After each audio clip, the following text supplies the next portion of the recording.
If there's one thing our planet desperately needs, it's people to be able to connect with their natural world and their heritage. And we try and do that with everything we do here in Tumbler Ridge.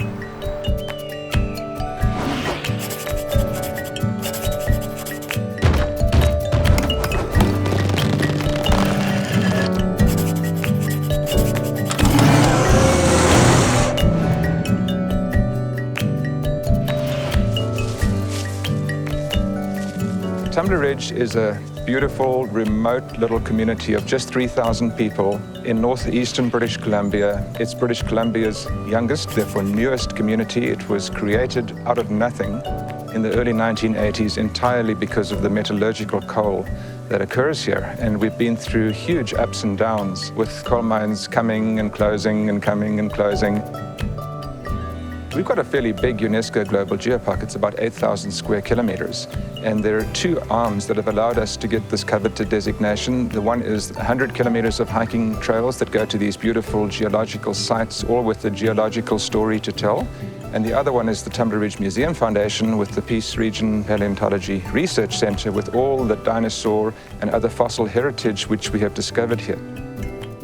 In Tumbler Ridge, we have the Dinosaur Discovery Gallery, and this is where we showcase all of the great fossils that we've collected in the Peace region.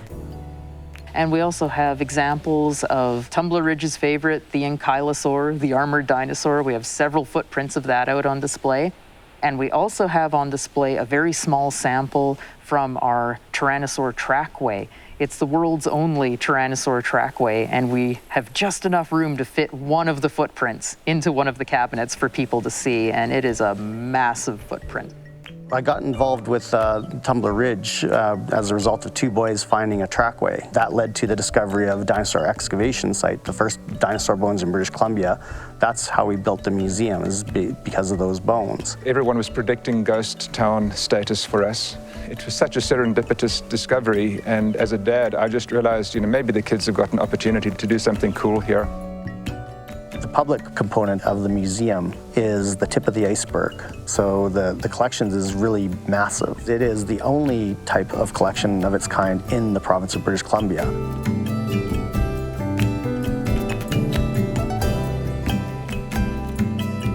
So where we're standing right now is the collections facility for the Peace Region Paleontology Research Center. So this is the fossil archives for the area. So all of the fossils that we go out into the field and we collect, we bring them back here and we clean them up, and then we do all of the studies on them, and this is where they get stored.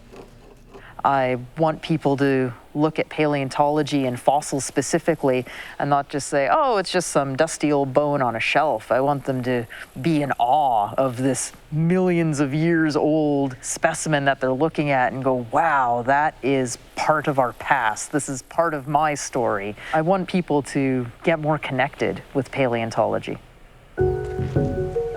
I think with paleontology in Tumbler Ridge, we have now reached a critical mass. In the early days, our future was not by any means secure, but I think our reputation has grown and spread to such a degree that we can now speculate, where are we going to be? We need to be internationally recognized. We've got a dinosaur bone bed, which we cannot excavate without funding. Currently, we know there are at least 4 dinosaurs there. We've got 6 thigh bones, but with some funding, there might be 100, 200, 300 dinosaurs right there. The only Tyrannosaur trackways in the world, they lead into a small cliff. With a backhoe and a bobcat, if you could get those there with funding, take off the overburden. Can you imagine Tyrannosaur trackways that just go on and on and on? What an international draw card that would be. I know that what we're doing here is not just provincially or nationally important, but it's internationally significant stuff, and heritage is critical. The track site that we're currently working on is near Hudson's Hope, just south of the Williston Reservoir. It was discovered in 2008 by a local person named Barry Moreau. As we rode by on the quad, we noticed this exposed slab of rock with strange depressions in it that seemed to be indicating a pattern of footsteps. When we jumped off the quad and walked over and looked is when we really discovered that, yes, they were dinosaur tracks. These footprints are 115 million years old, so we're dealing with early Cretaceous dinosaurs. We're in the beginning stages, but we've already found about 9 or 10 different track types. So we have the footprints of large, medium, small theropods. Those are the meat-eating dinosaurs. We have a few size ranges of plant-eating dinosaurs, the ornithopods.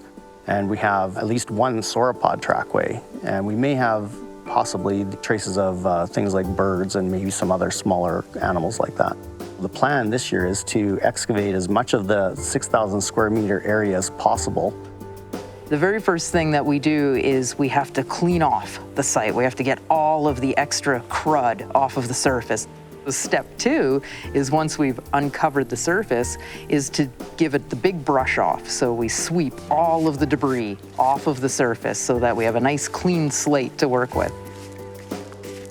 They all weren't on the surface at the same time. We can tell that because of the differences in preservation. So it wasn't one big dinosaur stampede, but just a fairly dense amount of trackways being built up, just a number of dinosaurs walking across, and then some more walking across a little later, and then some after that. Now that's the type of thing that we're gonna be looking at and seeing if we can determine what the sequence was, like which ones came first, which ones came second, which directions they were going in. Was a particular group of dinosaur, did they have a preferred sort of orientation? Were they heading somewhere specific, or is it all random?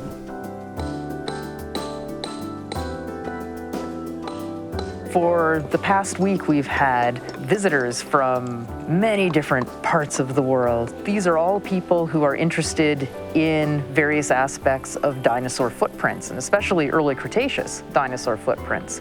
So we form an international dinosaur footprint team, so we're working on various aspects of the site. I thought when we got here, we'd see 1 or 2 or 3 or 4 footprints, and then we'd be, think this is great. We're up to 800 footprints already, and in the last week, we've exposed, I think a few hundred ourselves. This is authentic dinosaur action.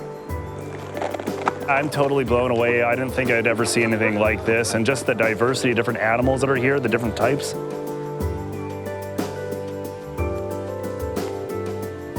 Hey guys, I got 2 ornithopods here that kind of turn in unison. Ooh. Somebody once said that fossil footprints are the nearest thing we have to movies of dinosaurs. And I like to tease my friends who study bones and say, you're studying death, destruction, decay, putrefaction. We're studying the living, dynamic, athletic animal. This one comes down here. I thought that was a theropod at first, but it's not. And then it's here, here, here. The three-dimensional data set that I'll produce from the work I do here at this track site can be thought of kind of as a base layer. And from that, we can look at which animal walked across the surface first. We can look at how the footprints are connected into trackways. From making those measurements, we can estimate how fast the animals were going.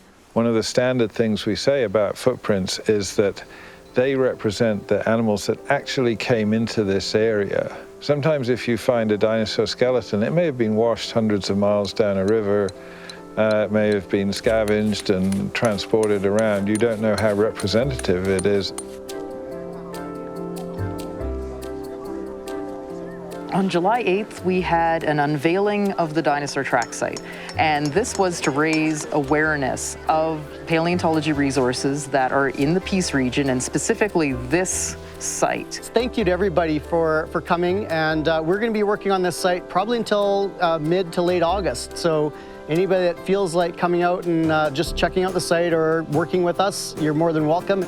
We have this wonderful opportunity not just for paleontology heritage protection, but also to combine that with tourism, because this is one of the few sites that people can actually visit that shows a whole lot of dinosaur footprints on one surface. We've had this area exposed. This was the area where the tracks were first found. And of course, we're saying that we want to expose all the way up to the trees. But when we bring people here, they're like, well, how do you know there's tracks up there? So we excavated a little area, and now we have the proof. So let's go take a look. With this current track site that we're working on, we're not discouraging the public from visiting. It's not something that we're advertising, but we're quite happy to show them around, and it's nice to see how enthusiastic they are about what's out here. Invertebrates often put carry most of their weight on the inside, on their instep. What we'd love to have happen for this surface is for a lovely building to be put over it, a nice interpretive center, and to have the track's story told, to have wonderful displays inside and be able to share this site with everyone who comes to the area.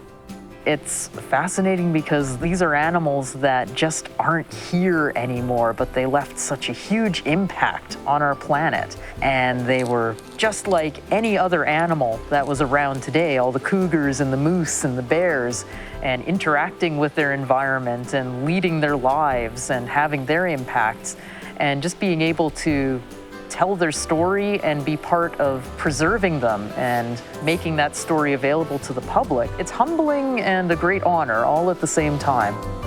My hope for the future is that I'll get to see a number of museums in British Columbia built that have more of a paleontological focus, and that this interest in paleontology becomes ingrained in the society of all British Columbians, that there's an awareness that there isn't now.